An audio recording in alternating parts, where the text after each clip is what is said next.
ഓണം ഉണ്ണാനൊന്നും പിള്ളേരെ വിടരുത്. പെന്തിക്കോസുകാരോടായി പറയാൻ.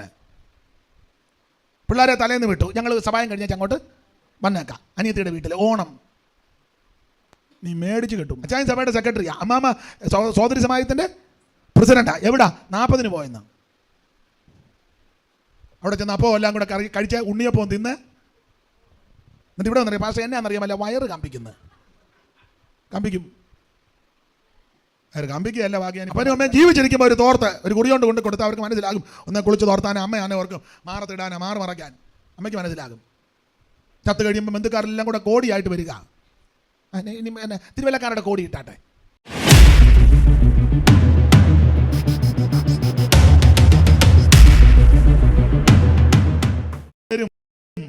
കുറ്റകൃത്യങ്ങൾ തങ്ങളുടെ തനിനിറം കാണിച്ചവരാ. രണ്ടുപേരും ഒരു ജോഡിയാണ്. നമ്മൾ പഴയ ആൾക്കാർ പറയാ തവിക്ക് ഇണങ്ങിയ കണയ, തവിക്ക് പറ്റിയ കണയ. രണ്ടും ഒരു ജോഡിയാണ്. രണ്ടും കൂടെ നടന്ന് ഈ കുരുക്കെല്ലാം ഒപ്പിക്കുന്നത്. സ്തോത്രം.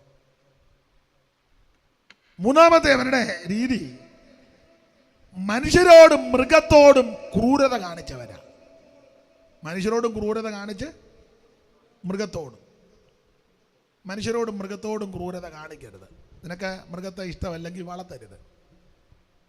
കന്നാലിയെ വളർത്തിയേച്ച് അതിനോട് ക്രൂരത.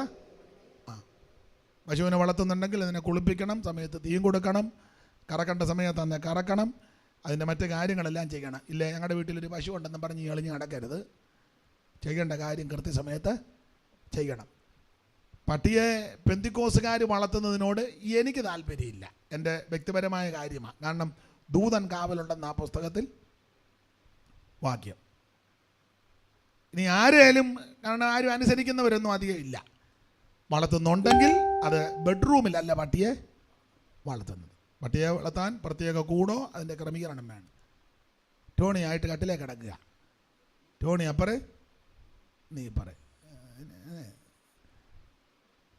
മനസ്സിലാകുന്നില്ലായിരിക്കും. ആട്ടെ, എന്തായാലും കൊള്ളാം. വളർത്തുന്ന മൃഗമാണെങ്കിലും മൃഗത്തോട് ക്രൂരത കാണിക്കരുത്. ഇനി അഥവാ പട്ടിയെ വളർത്തിയാൽ അത് കൃത്യമായിട്ടായിരിക്കണം. പൂച്ചയെ വളർത്തുന്നെങ്കിൽ അത് കൃത്യമായിരിക്കണം. ക്രൂരത കാണിക്കരുത്. അതും ഒരു ജീവിയാണ്. എനിക്കറിയാം, ഞങ്ങളുടെ ഒരു തള്ള പൂച്ച പ്രസവിച്ചു. ആ കൊച്ചുങ്ങളെല്ലാം കൂടെ ഒന്നിച്ച് കുടിക്കാത്തിട്ട് മൂടി. അതൊന്നും പാടില്ല. അതൊരു ജീവിയല്ലേ, നിനക്ക് താല്പര്യമല്ലേ, വളർത്തരുത്. വളർത്തുന്നതിനോട് ദയ ഉണ്ടായിരിക്കണം. ഒരു ജീവിയല്ലേ. ഒരു മൃഗത്തോടും ക്രൂരത കാണിക്കരുത്. സ്തോത്രം. ഒരു മൃഗത്തോടതല്ല, ഒന്നിനോടും ക്രൂരത കാണിക്കരുത്. ഇവരുടെ പാപം, ഇവർ ക്രൂരത കാണിച്ചു. മനുഷ്യരോടും മൃഗത്തോടും ക്രൂരത കാട്ടി. നാലാമത്തത് 3 വിധത്തിലുള്ള പ്രകൃതിയാണ്. 1 ശാഠ്യം, 2 ക്രോധം, 3 കോപം.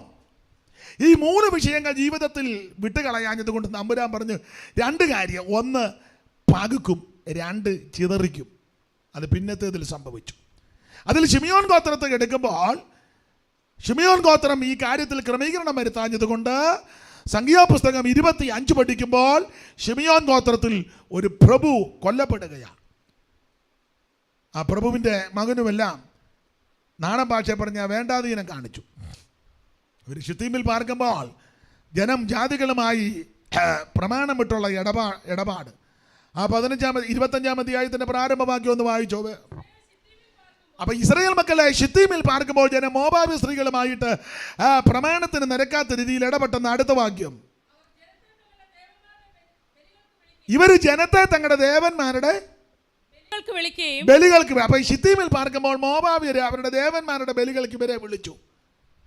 എന്നാലും ഇവർ പറയണ്ടേ, ഞങ്ങൾ യഹൂദനാ, ഞങ്ങൾക്ക് ഇങ്ങനെ പ്രമാണമില്ല, ഞങ്ങൾ 10 കൽപ്പനയുള്ളവരാ, വേറെ പ്രമാണമുള്ളവരാ, ഞങ്ങളുടെ മധ്യസ്ഥനാകുന്ന മോശ മുഖാന്തരം സീനായി മരുഭൂമിയിൽ വെച്ച് പർവ്വതത്തിലോട്ട് വിളിച്ചുകൊണ്ട് പോയി പ്രമാണം തന്നതാ, ഞങ്ങൾക്കിത് പാടില്ല എന്നൊക്കെ പറഞ്ഞ് പ്രമാണം പറയണ്ടേ. ഇവരെ വിളിച്ചുടനെ ഇവർ പോയി. ആര് വിളിച്ചാലും പോകുന്ന ആൾക്കാരുണ്ട്, എന്തിനു വിളിച്ചാലും പോകുന്ന ആൾക്കാരുണ്ട്, സഭായോ മുടക്കി കല്യാണത്തിന് പോകുന്ന ആൾക്കാരുണ്ട്, 28 കെട്ടിന് പോകുന്നവരുണ്ട്, മാമോദീസായ്ക്ക് പോകുന്നവരുണ്ട്. അടിയന്തരത്തിന് മരണവീട്ടിൽ പൊക്കോണം. അതിന് ശേഷമുള്ള ചടങ്ങുണ്ട്, പാടില്ല. ഞാൻ പെന്തിക്കോസുകാരോടായി പറയാൻ. 40 ഓരാണ്ട് 1 വർഷം കഴിയുമ്പോൾ അപ്പനെ അമ്മയും കൂടെ മേളിലോട്ട് കയറ്റുക. എവിടെ? അത് അന്നേ പോകേണ്ടടുത്ത് പോയി. സ്തോത്രം. ആവശ്യമില്ലാത്ത ഒരു ചടങ്ങിന് പോകരുത്. മരണവീട്ടിൽ പോകണം, അവരുടെ ദുഃഖത്തിൽ പങ്കുചേരണം, അവരോട് കൂടെ ദുഃഖിക്കുകയും സഹകരിക്കുകയും ചെയ്യണം. അതിന് ശേഷമുള്ള അടിയന്തരം അപ്പനും അമ്മയും ജീവിച്ചിരിക്കുമ്പോൾ ചെയ്യേണ്ടത് ചെയ്യണം. ചത്ത് കിടക്കുമ്പോൾ നേരെ കിടക്കുമ്പോൾ അരി എല്ലാം കൂടെ വായിലോട്ടിട്ട് കൊടുക്കുക. എന്തിന്? ജീവിച്ചപ്പോൾ അരി എടുത്ത് കഞ്ഞി വെച്ച് കൊടുക്കാമായിരുന്നല്ലോ. അല്ല, നിങ്ങൾ സമാധാനം പറ. ജീവിച്ചപ്പോൾ അരി എടുത്ത് തള്ളയ്ക്കോ തന്തയ്ക്കോ കഞ്ഞി വെച്ച് കൊടുക്കുകയായിരുന്നെങ്കിൽ അത് നിങ്ങൾ കുടിച്ചേച്ച് മര്യാദയ്ക്ക് ജീവിക്കുകയും ചെയ്താലും ഒന്നുമില്ല, അവർക്ക് മനസ്സിലാകുകയും ചെയ്യും മോനോ മോളോ തന്നതാണ്. ചത്ത് കഴിയുമ്പം എന്തിനാടാ? അപ്പനും അമ്മയും ജീവിച്ചിരിക്കുമ്പോൾ ഒരു തോർത്ത് ഒരു കുറിയോണ്ട് കൊണ്ട് കൊടുത്താൽ അവർക്ക് മനസ്സിലാകും. ഒന്ന് കുളിച്ച് തോർത്താനോ അമ്മയാണോ ഓർക്കും, മാറത്തിടാനോ മാറ് മറയ്ക്കാൻ അമ്മയ്ക്ക് മനസ്സിലാകും. ചത്ത് കഴിയുമ്പോൾ ബന്ധുക്കാരെല്ലാം കൂടെ കോടിയായിട്ട് വരിക. ഇനി തിരുവല്ലക്കാരുടെ കോടി ഇട്ടാട്ടെ. പണ്ടൊക്കെ അങ്ങനെ, ഇപ്പം അത് കാണുന്നില്ല. ഒന്ന് 2 വിദ്വാന്മാർ അപ്പുറം ഇപ്പുറം പിടിച്ചോണ്ട് വലിച്ച തിരുമൂലവരക്കാരുടെ കോടി. എന്തിനു ചത്ത് കഴിയുമ്പോൾ ഇതെല്ലാം കാണിക്കുന്നു?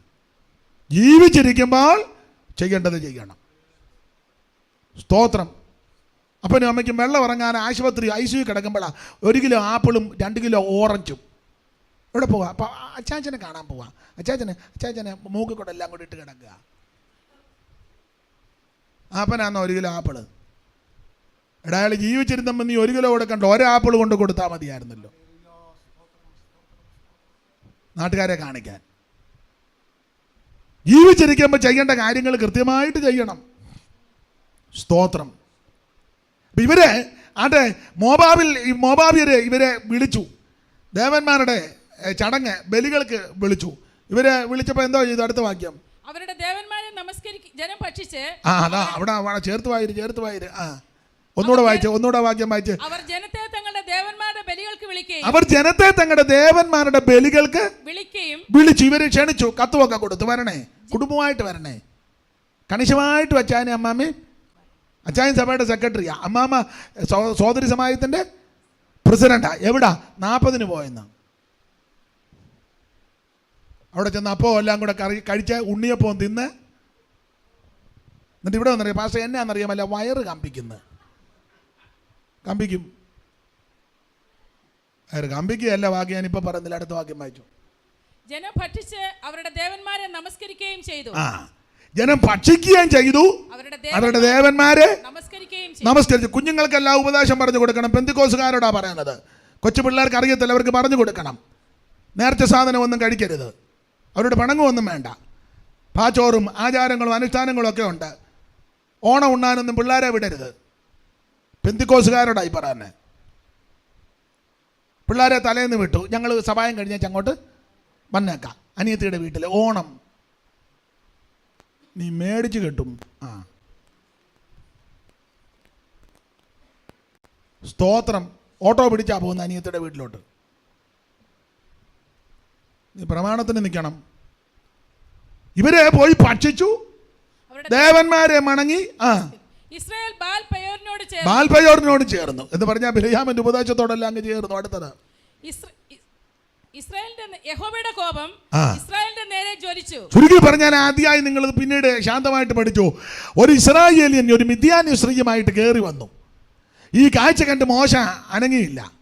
എന്നാൽ അഗരോ സഹോദരൻ്റെ മകനാകുന്ന എലിയാസറിന്റെ മകനാകുന്ന ഫിനെഹാസ് അത് കണ്ടപ്പോൾ തീഷ്ണത ജ്വലിച്ചു. ഒരു കുന്തമെടുത്ത് അന്തപുരത്തിനകത്ത് കയറി ആ സ്ത്രീയെയും ആ പുരുഷനെയും എങ്ങനെ കൽപ്പനാലംഘനം നടത്തിയവരെ ഉദരം തുളയുമെണ്ണം കുത്തിക്കടത്തി. അങ്ങനെ ബാധ മാറി. അത് ശിമയോൻ ഗോത്രത്തിലൊരു പ്രഭുവിൻ്റെ മകനായിരുന്നെന്ന് അവിടെ എഴുതിയിരിക്കുന്നത്. അങ്ങനല്ലേ? ആ പയ്യൻ്റെ പേര് യോടി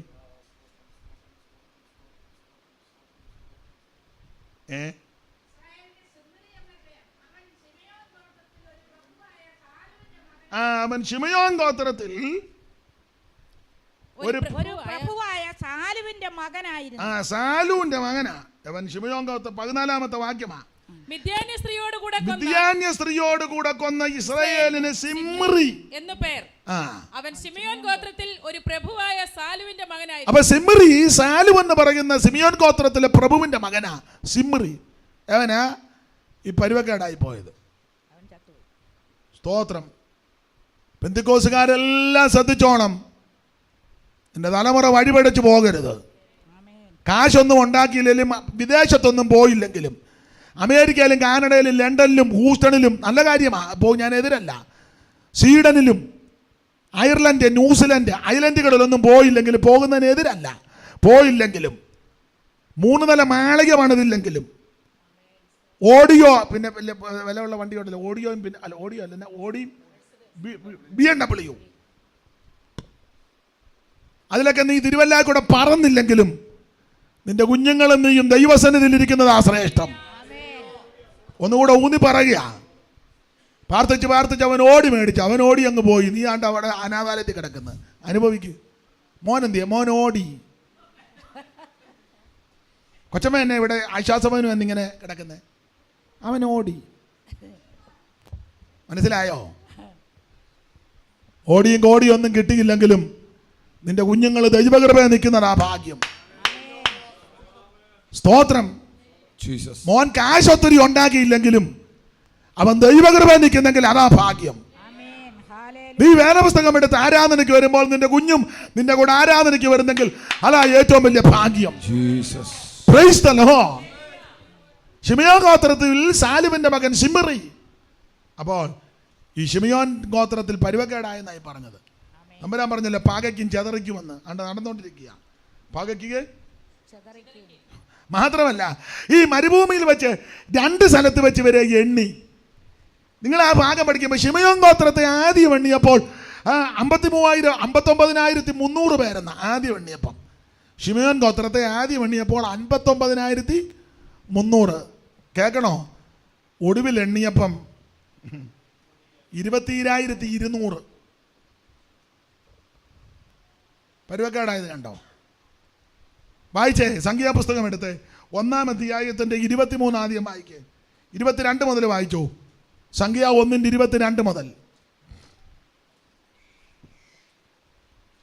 ശിമിയോന്റെ മക്കളുടെ സന്തതികളിൽ കുലം കുലമായും കുടുംബം കുടുംബമായും ആളാപ്രതി 20 വയസ്സ് മുതൽ മേലോട്ട് യുദ്ധത്തിന് പ്രാപ്തിയുള്ള സകല പുരുഷന്മാരും പേരുപേരായി ശിമിയോൻ ഗോത്രത്തിൽ എണ്ണപ്പെട്ടവർ 59,300 പേർ. 59,300 ആദ്യം എണ്ണിയപ്പോൾ 59,300. രണ്ടാമതൊന്ന് എണ്ണിയപ്പം 10,30,000 ചില്ലുവാനും കുറഞ്ഞു. 26-ാം അധ്യായത്തിന്റെ 14 വായിച്ചേ സംഖ്യ.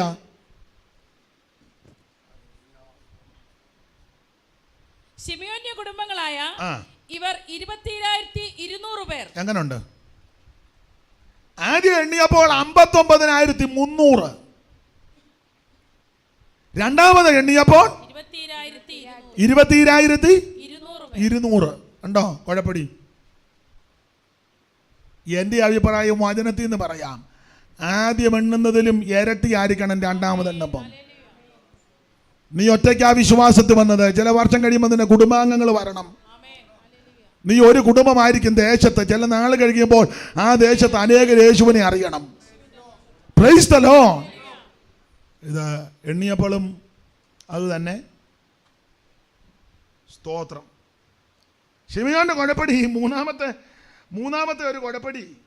ഈ മോശ ആവർത്തന പുസ്തകത്തിലെ ഈ ഗോത്രങ്ങൾക്ക് അനുഗ്രഹം നൽകിയപ്പോൾ ശിമിയോന്റെ കാര്യം മിണ്ടിയിട്ടില്ല.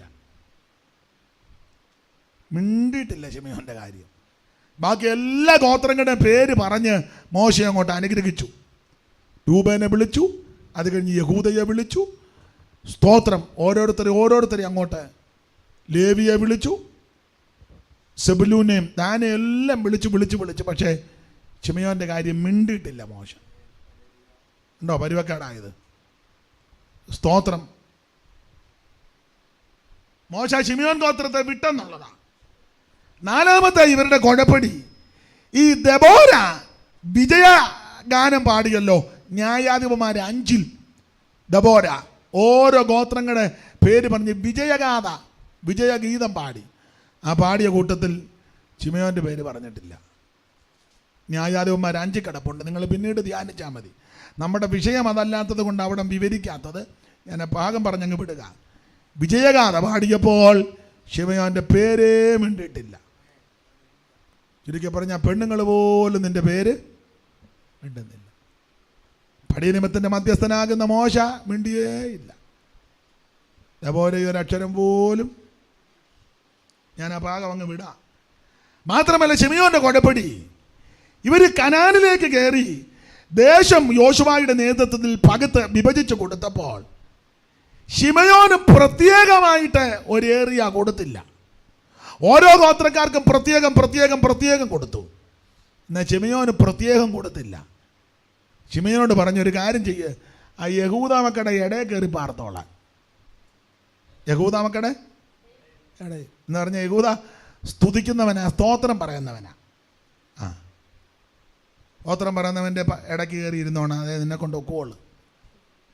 കാരണം നീ ഈ പെന്തിക്കോസ് വന്നിട്ട് ഇത്രയും വർഷമായിട്ട് നീ ദൈവമായിട്ട് യാതൊരു ബന്ധവും ഇല്ല. എന്നെ പ്രാർത്ഥിക്കുന്നവൻ്റെ കെയറോപ്പിൽ നീ ഇങ്ങനെ നടക്കുക, ആരാധിക്കുന്നവൻ്റെ പുറകെ നീ ഇങ്ങനെ പമ്മി നടക്കുക. അതുകൊണ്ട് തമ്പുരാൻ പറഞ്ഞൊരു കാര്യം ചെയ്യുക, നീ ഗുണമാകുകയില്ല. അതുകൊണ്ട് യഹൂദ മക്കളുടെ ഇടയിൽ നിങ്ങളണ്ട യോശുവയുടെ പുസ്തകം 19-ാം അധ്യായത്തിൻ്റെ 1 മുതൽ 9 വരെയുള്ള തിരുവെഴുത്തിൽ ആ ഭാഗം കൊടുത്തിരിക്കുന്നത് വായിച്ചേ.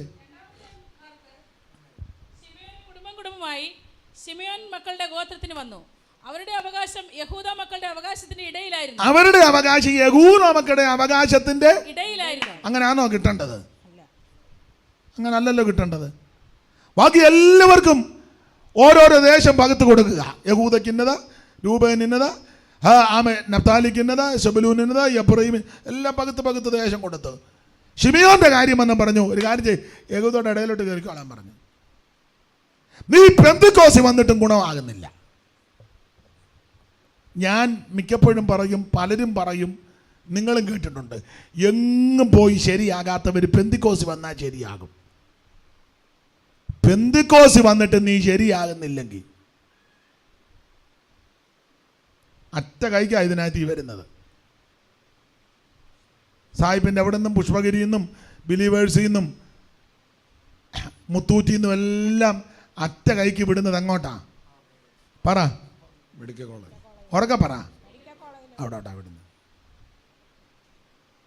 ഇവിടെയൊക്കെ നോക്കും, അവർ നോക്കും, അവരെ കൊണ്ട് നോക്കും. അവസാനം രക്ഷയില്ലെന്ന് കാണും, പറയും ചിലപ്പോൾ അവരുടെ ആംബുലൻസ് തന്നെ ആയിരിക്കും ഇവിടെ നേരെ അങ്ങോട്ടാ പോകുന്നത്, MC റോഡ് വഴി. ഒടുവിൽ മെഡിക്കൽ കോളേജിൽ നിന്നും കൈവിട്ടാലോ? നമ്മൾ പറയല്ലേ, പുള്ളി അങ്ങനെ ഉണ്ട്, പുള്ളി മെഡിക്കൽ കോളേജിൽ നിന്ന് ഉപേക്ഷിച്ചു, അപ്പം നിൻ്റെ കാര്യത്തിലൊരു തീരുമാനമായി. അറ്റ കൈയാ പെന്തിക്കോസ്. ഇവിടെ നിന്നും പോയാൽ ശരിയാകുകയല്ല. സ്തോത്രം. അപ്പൊ യഹൂദ മക്കളുടെ ഇടയിൽ ശിമയോന് സ്ഥാനം കൊടുത്തു. അപ്പൊ ചുരുക്കി പറഞ്ഞാൽ ഈ ശിമയോൻ ജീവിതത്തിൽ ഒരു ക്രമീകരണം വരുത്തുന്നില്ല. അതുകൊണ്ടാണ് അപ്പൊ രൂബന്റെ ശിമയോന്റെ അവകാശമെടുത്ത് യാക്കോബ് ഈ പിള്ളേർക്ക് കൊടുക്കുക, എഫ്രയീമിനും മനശ്ശയ്ക്കും കൊടുക്കുക. അതിനാണ് ഇവരെ തിരഞ്ഞെടുത്തത്. അങ്ങനെ ഈ 2 പിള്ളേരെയും കൂടെ യോസേഫിനോട് പറഞ്ഞ്, ഞാൻ മിസ്രയീമിൽ വരുന്നതിന് മുമ്പ് നിനക്ക് ജനിച്ച പിള്ളേർ 2 പേര് എനിക്കുള്ളവരെ ഇഞ്ഞ് കൊണ്ടുവരാൻ പറഞ്ഞു. അപ്പോൾ യോസേഫ് ഈ പിള്ളേരെ 2 പേരെയും കൈക്ക് പിടിച്ച് അപ്പൻ്റെ അടുക്കൽ കൊണ്ടുവന്ന് നിർത്തി. ഈ മൂത്തവനെ കൊണ്ടുവന്ന് നിർത്തിയതും ഇളയവനെ പിടിച്ച് നിർത്തിയതും വളരെ സ്പഷ്ടമായിട്ട് അവിടെ എഴുതിയിട്ടുണ്ട്. എങ്ങനെ നിർത്തിയതും ഇരുത്തിയതും ഒന്ന് വായിച്ചേ. പിന്നെ യോസേഫ് എഫ്രയീമിനെ വലങ്കൈ കൊണ്ട് പിടിച്ച് ഇസ്രായേലിന്റെ ഇടംകൈക്ക് നേരെയും മനശ്ശയെ ഇടംകൈ കൊണ്ട് പിടിച്ച് ഇസ്രായേലിന്റെ വലങ്കൈക്ക് നേരെയുമായി ഇങ്ങനെ 2 പേരെയും അവന്റെ അടുക്കൽ കൊണ്ട് അടുത്ത വാക്യം. ഇസ്രായേൽ വലങ്കൈ നീട്ടി ഇളയവനായ എഫ്രയീമിന്റെ തലയിലും ഇടംകൈ മൂത്തവനായ മനശ്ശയുടെ തലയിലുമായി അങ്ങനെ തന്റെ കൈകളെ പിണച്ചു വെച്ചു. പിന്നെ അവൻ യോസഫിനെ അനുഗ്രഹിച്ചു. എന്റെ പിതാക്കന്മാരായ അബ്രഹാമും ഇസ്ഹാക്കും ഭജിച്ചു പോന്ന ദൈവം, ഞാൻ ജനിച്ച നാൾ മുതൽ ഇന്ന് വരെയും എന്നെ പുലർത്തിയിരിക്കുന്ന ദൈവം, എന്നെ സകല ദോഷങ്ങളും വിടുവിച്ച ദൂതൻ ഈ കുട്ടികളെ അനുഗ്രഹിക്കുമാറാകട്ടെ. അപ്പൊ ശ്രദ്ധിക്കുക, അവിടെ ചുരുക്കി പറഞ്ഞാൽ ആ ഭാഗം നിങ്ങൾ പഠിക്കുമ്പോൾ പിള്ളേരെ രണ്ടുപേരെയും യാക്കോബ് കൈ ഇങ്ങനെ പിണച്ചു വെച്ച് അനുഗ്രഹിക്കുക.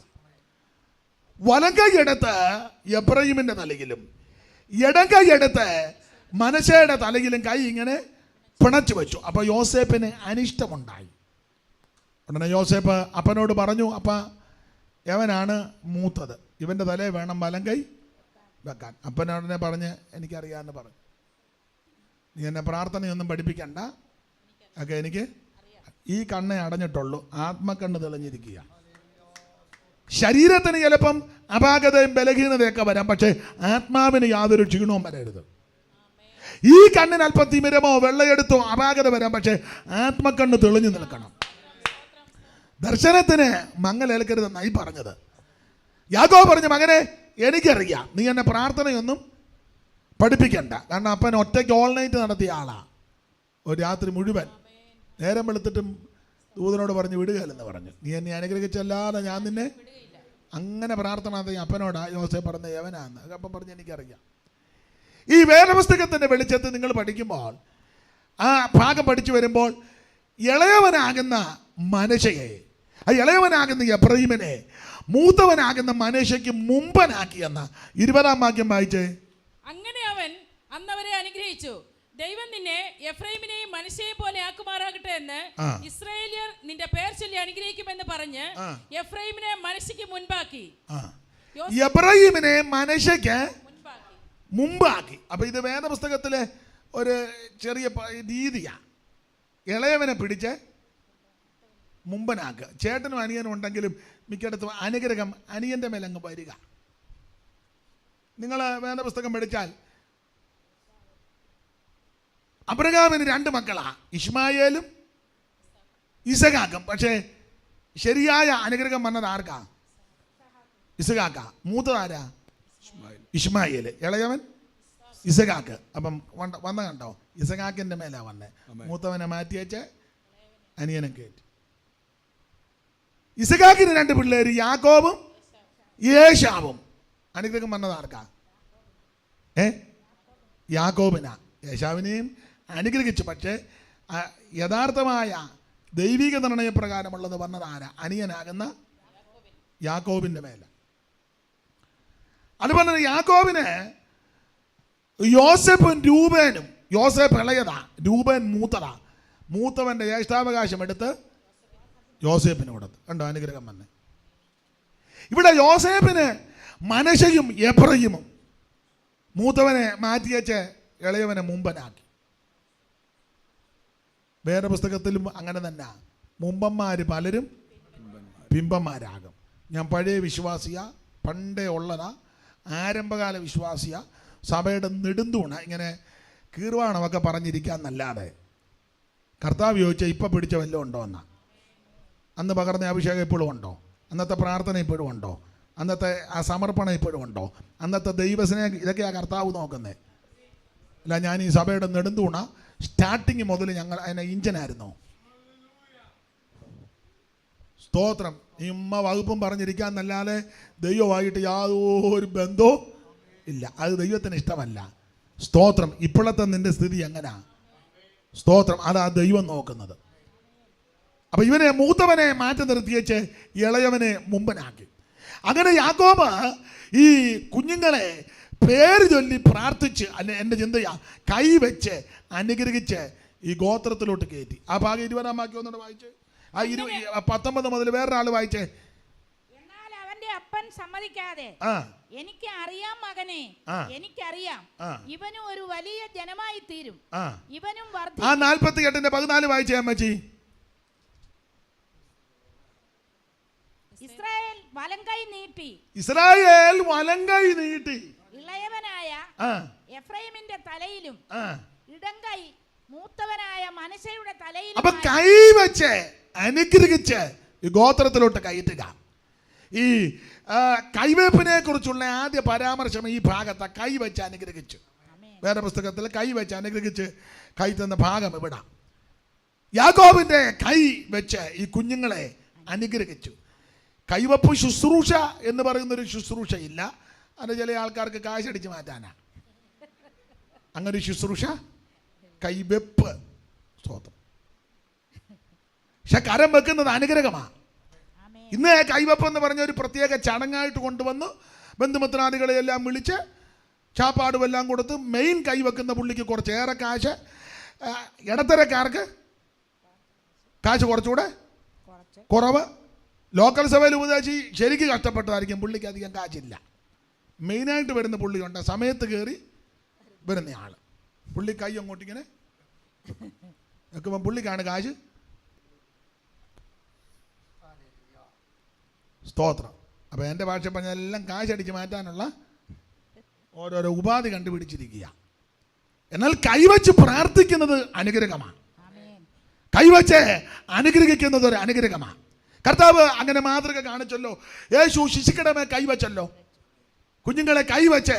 നിങ്ങൾ ആ മത്തായി സുവിശേഷം 19-ാം അധ്യായത്തിന്റെ 15-ാം വാക്യം വായിച്ചേ.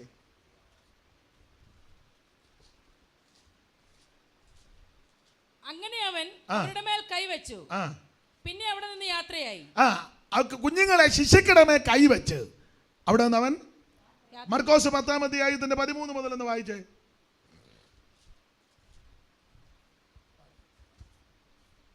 അവൻ തൊടേണ്ടതിന് ചിലർ ശിശുക്കളെ അവന്റെ അടുക്കൽ കൊണ്ടുവന്നു. അവൻ തൊടേണ്ടതിന് ശിശുക്കളെ അവന്റെ അടുക്കൽ കൊണ്ടുവന്നു. നിങ്ങൾ വായിക്കുമ്പോൾ സെന്റൻസ് പൂർത്തീകരിച്ച് വായിക്കണം.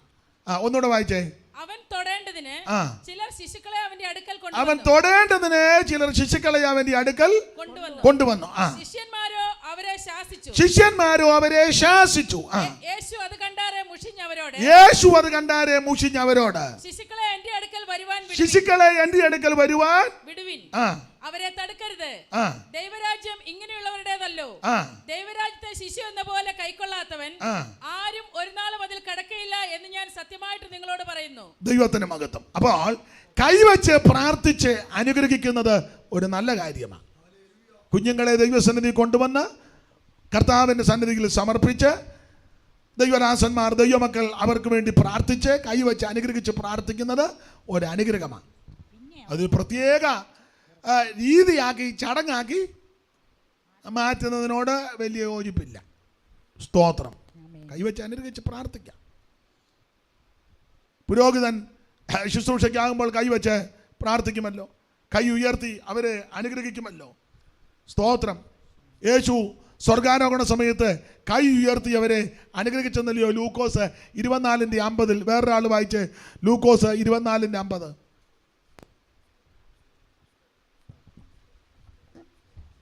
അനന്തരം അവൻ അവരെ ബഥാനിയോളം കൂട്ടിക്കൊണ്ടുപോയി കൈ ഉയർത്തി അവരെ അനുഗ്രഹിച്ചു. യേശുക്രിസ്തു സ്വർഗത്തിലേക്ക് പോകുന്ന സമയത്ത് കരമുയർത്തി അവരെ അനുഗ്രഹിച്ചു. സ്തോത്രം. അനനിയാസ് പൗലോസിന്റെ മേൽ കൈവച്ചല്ലോ. അപ്പോസ്തല പ്രവൃത്തി 9-ാം അധ്യായത്തിന്റെ 12 മുതൽ 17 വരെയുള്ള തിരുവെഴുത്ത് വായിക്കുമ്പോൾ അനനിയാസ് പൗലോസിന്റെ മേൽ കൈവച്ചു. വായിച്ചേ, എടുത്തവർക്ക് വായിക്കാം.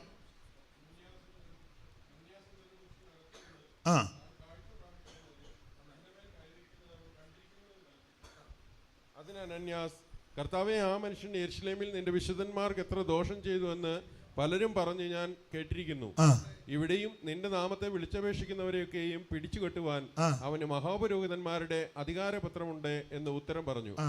കർത്താവ് അവനോട്, നീ പോക, അവൻ എൻ്റെ നാമം ജാതികൾക്കും രാജാക്കന്മാർക്കും ഇസ്രായേൽ മക്കൾക്കും മുമ്പിൽ വഹിപ്പാൻ ഞാൻ തിരഞ്ഞെടുത്തിരിക്കുന്ന ഒരു പാത്രമാകുന്നു. ഇനി 17-ാം വാക്യം വായിച്ചേ. അങ്ങനെ അനന്യാസ് ആ വീട്ടിൽ ചെന്ന് അവന്റെ മേൽ കൈവച്ചു. അങ്ങനെ അനന്യാസ് ആ വീട്ടിൽ ചെന്ന് അവന്റെ മേൽ കൈവച്ചു. ശൗലേ, സഹോദരാ, നീ കാഴ്ച പ്രാപിച്ച് സ്തോത്രം. അപ്പോൾ കൈവച്ച് അനുഗ്രഹിച്ച് പ്രാർത്ഥിക്കുന്നത് ഒരു അനുഗ്രഹം തന്നെ. പൗലോസ് യാത്ര ചെയ്യുന്ന വേളയിൽ പുബ്ലിയോസിന്റെ വീട്ടിൽ വന്നപ്പോൾ അവന്റെ അപ്പനെ കൈവച്ച് പനി പിടിച്ച് കിടക്കുകയല്ലായിരുന്നു, കൈവച്ച് പ്രാർത്ഥിച്ചു. അപ്പൊ കൈവെക്കുന്നത് ഒരു അനുഗ്രഹം തന്നെയാണ്. എന്തായാലും കൊള്ളാം, കൈവെപ്പിനാൽ കൃപാവരം ജ്വലിക്കുമെന്ന് പുതിയ നിയമത്തിൽ വാക്യമുണ്ട്. എന്തായാലും കൊള്ളാം, കൈവച്ച് അനുഗ്രഹിച്ച് യാക്കോബ് പിള്ളേരെ ഗോത്രത്തിലേക്ക് പേര് ചേർത്ത് കയറ്റി. അങ്ങനെ കയറ്റാൻ കാര്യം, യാക്കോബിനറിയാം തൻ്റെ മരണശേഷം ഈ പിള്ളേരെ രണ്ടുപേരെയും ഈ ഗോത്രത്തിലുള്ള ഗോത്രപിതാക്കന്മാരാകുന്ന തൻ്റെ തലമുറകൾ നാടൻ ഭാഷ പറഞ്ഞാൽ കായ്ക്ക് തൊടിയുകയല്ല. കാരണം ഒന്ന്, ഈ പിള്ളേർ രണ്ടുപേരും അന്യദേശത്ത് ജനിച്ചതാണ്. മിസ്രയീമിൽ ജനിച്ചതാണ്. 2, ഇവരുടെ അമ്മ പുറജാതി സ്ത്രീയാണ്, എബ്രഹീമിൻ്റെയും മനശ്ശയുടെ അമ്മ. 3, ഇവർക്ക് അപാകതകളും പോരായ്മകളുമുണ്ട്. സ്തോത്രം. ഇങ്ങനെയൊക്കെ ഒത്തിരി അപാകതകൾ ഉള്ളത് കൊണ്ട് യാക്കോബിൻ്റെ പുത്രന്മാർ ഇവരെ അംഗീകരിക്കത്തില്ല. ക്രൈസ്തവരുടെ ഇടയിലും എല്ലാവരും വേദപുസ്തകമായിട്ടാണ് നടക്കുന്നത്. യേശുവിനെയാണ് പ്രസംഗിക്കുന്നത്, യേശുവാ എല്ലാവരുടെയും ദൈവം, അതൊക്കെ ശരിയാണ്. എന്നാലും വിഷയത്തോടെടുക്കുമ്പോഴെല്ലാം സ്തോത്രം. എനിക്കറിയാം, നന്നായിട്ട് വചനം, അഗാധമായിട്ട് വചനം പറയുന്ന ആൾക്കാർക്കും വേറുകൃത്യമുണ്ട്. അവരുടെ സംസാരത്തിലും പെരുമാറ്റത്തിലുമൊക്കെ നിങ്ങൾ ശ്രദ്ധിച്ചോണം. അത് പാടില്ല. സ്തോത്രം. അപ്പം ഇത് ഇങ്ങനെ ചിലരുടെ രക്തത്തിൽ ഇങ്ങനെ അലിഞ്ഞു കിടക്കുക, അത് പാടില്ല. ദൈവമക്കൾക്ക് അത് പാടില്ല. ഇതിനകത്ത് കക്ഷി പക്ഷ വർഗ വർണ്ണ വ്യത്യാസം പാടില്ല. നാം എല്ലാം ഒരപ്പത്തിൻ്റെ അംശികളാണ്. സ്തോത്രം, സ്തോത്രം. എല്ലാവരും ഒരപ്പത്തിൻ്റെ അംശികളാണ്. അത് പ്രസംഗിക്കുമ്പോൾ മാത്രമല്ല, ബൈബിൾ ക്ലാസ് എടുക്കുമ്പോൾ മാത്രമല്ല, കാത്തിരിപ്പ് യോഗം നടത്തുമ്പോൾ മാത്രമല്ല, കൺവെൻഷൻ, എൻ്റെ ഭാഷ പറഞ്ഞ കൺവെൻഷൻ ചേർച്ചിൽ കസറുമ്പോൾ മാത്രമല്ല, ജീവിതത്തിൻ്റെ എല്ലാ മേഖലകളിലും നാം ഒരപ്പത്തിൻ്റെ അംശികളാണെന്ന് ചിന്തിക്കണം, അതിനനുസരിച്ച് പ്രവർത്തിക്കണം. അപ്പോൾ യാക്കോബിനറിയാൻ തൻ്റെ കാലം കഴിഞ്ഞാൽ ഈ പിള്ളേരെ കായ്ക്ക് തൊടിയിക്കുകയല്ല. അതുകൊണ്ടാണ് ചാകുന്നതിന് മുന്നേ പിള്ളേരെ പേര് ചാർത്തി ഗോത്രത്തിലോട്ട് കയറ്റി. അങ്ങനെ കയറ്റി എബ്രഹീമിനെ മനശ്ശയ്ക്ക് മുമ്പനാക്കി. നിങ്ങൾ എല്ലാ വാക്യവും എടുപ്പിക്കുന്നില്ല. രൂബേൻ്റെ ജ്യേഷ്ഠാവകാശം യോസേപ്പിന് കൊടുത്തു, യോസേപ്പിൽ നിന്ന് അത് യോസേപ്പിൻ്റെ മക്കൾക്ക് കൊടുത്തു, യോസേപ്പിൻ്റെ മക്കളിൽ നിന്ന് അത് എബ്രഹീമിനും കൊടുത്തു. 1-2 വാക്യങ്ങൾ വായിക്കുമ്പോൾ ഇപ്പോൾ അത് പെട്ടെന്ന് ബോധ്യപ്പെടും. നിങ്ങൾ ദിനവൃത്താന്തങ്ങളുടെ 1-ാം പുസ്തകം എടുത്തേ, അതിൻ്റെ 5-ാം അധ്യായം എടുത്താട്ട്. മുമ്പേ നമ്മൾ വായിച്ചതാ. ദിനവൃത്താന്തങ്ങളുടെ 1-ാം പുസ്തകം അതിൻ്റെ 5-ാം അധ്യായം എടുക്കാം. അതിൻ്റെ 5-ാം അധ്യായത്തിൻ്റെ 1 മുതലുള്ള വാക്യം വായിച്ചേ. ഇസ്രായേലിന്റെ ആദ്യജാതനായ രൂബന്റെ പുത്രന്മാർ അവനല്ലോ ആദ്യജാതൻ. അപ്പോൾ ആദ്യജാതന്റെ അവകാശമാണ് ജ്യേഷ്ഠാവകാശം. അപ്പോൾ അത് യോസേപ്പിന് ആദ്യം കൊടുത്തു. 2-ാം വാക്യം വായിച്ചേ. എങ്കിലും അവൻ തന്റെ പിതാവിന്റെ 2-ാം വാക്യം വായിക്കാൻ. യഹൂദ തന്റെ സഹോദരന്മാരെക്കാൾ പ്രബലനായി ഞാൻ കാരണം വിഷയം തെളിയിക്കുമ്പോൾ ഞാൻ തോക്കി കയറി വെടിവെക്കരുത്, ഞാൻ പറയുന്നതേ വായിക്കാവുള്ളൂ. 2-ാം വാക്യം വായിച്ചേ. യഹൂദ തന്റെ അല്ലല്ല റോസലിയാൻ, ഈ നിങ്ങളെ ചാടി വായിക്കുന്നത് നല്ലതാ, എന്നാലും ഒരാൾ വായിക്കുമ്പോൾ ആ ആൾ തന്നെ ആ വാക്യം വായിക്കണം. അവർ ശ്വാസം വിടുന്ന സമയത്ത് അടുത്ത ആൾ കയറി വായിക്കുക, അവർക്ക് ശ്വാസം വിടാൻ അവസരം കൊടുക്കണം. റോസലിയാൻ്റെ ആദ്യം വായിച്ചാട്ടെ. യഹൂദ തന്റെ സഹോദരന്മാരെക്കാൾ പ്രബലനായി തീർന്നു, അവനിൽ നിന്ന് പ്രഭു ഉത്ഭവിച്ചു. ജ്യേഷ്ഠാവകാശമോ യോസേഫിന് ലഭിച്ചു. അപ്പൊ ശ്രദ്ധിച്ചേ, 5-ാം അധ്യായത്തിന്റെ 1-ൽ ജ്യേഷ്ഠാവകാശം ആർക്ക് ലഭിക്കേണ്ടതാ? രൂബേന് ലഭിക്കേണ്ടതാ. ആ രൂബേന് ലഭിക്കേണ്ടത് ആർക്ക് കിട്ടി? യോസേപ്പിന് കിട്ടി. സ്തോത്രം. യോസേപ്പിന് കിട്ടി. നിങ്ങൾ ശ്രദ്ധിക്കുന്നില്ല. ജ്യേഷ്ഠാവകാശം ആദ്യത്തെ പുത്രനാകുന്ന രൂബേന് കിട്ടേണ്ടതാ. അവൻ അപ്പൻ്റെ ശയ്യ അശുദ്ധമാക്കി. ഉൽപ്പത്തി 35-ന്റെ 22-ാമത്തെ വാക്യപ്രകാരം ഈ കൃത്യം ചെയ്ത ഇവൻ നാട് മുഴുവൻ ഇത് കേൾപ്പിച്ച് അപ്പനെ നാറ്റിച്ച് അശുദ്ധനാക്കിയത് കൊണ്ട് മൂത്തല, ആദ്യത്തല, പ്രാരംഭ വിശ്വാസിയ, നെടുന്തൂണ, സഭയുടെ ആളാ എന്നും ദൈവത്തിന് വിഷയമല്ല, തട്ടി മാറ്റിയച്ച് അതെടുത്ത് യോസേപ്പിന് കൊടുത്തു. ഞാൻ എപ്പോഴും പറയുന്ന കാര്യം ഒന്നുകൂടെ പറയാം. അനീഷ്കാവാലം വിശ്വസ്തനും വിശുദ്ധനും അവൻ പ്രമാണത്തിന് നിൽക്കുകയാണെങ്കിൽ ദൈവം ഇവിടെ ആക്കും. കൃത്രിമം കാണിക്കുകയാണെങ്കിൽ എന്നെ മാറ്റി വെച്ച് 100 കാവാലത്ത് ദൈവം ഇവിടെ കൊണ്ടുവരും. സ്തോത്രം. ദൈവത്തിന് ആളിന് മഞ്ഞൊന്നുമില്ല. സ്തോത്രം. ദൈവത്തിന് ഇതൊന്നും വിഷയവുമല്ല. നീ വിശ്വസ്തയോടെ നിന്നാൽ നിനക്ക് പങ്കുചല്ല. രൂബേൻ പ്രമാണം തെറ്റിച്ചത് കൊണ്ട് അവൻ്റെ ജ്യേഷ്ഠാവകാശം എടുത്ത് യോസേപ്പിന് കൊടുത്തു.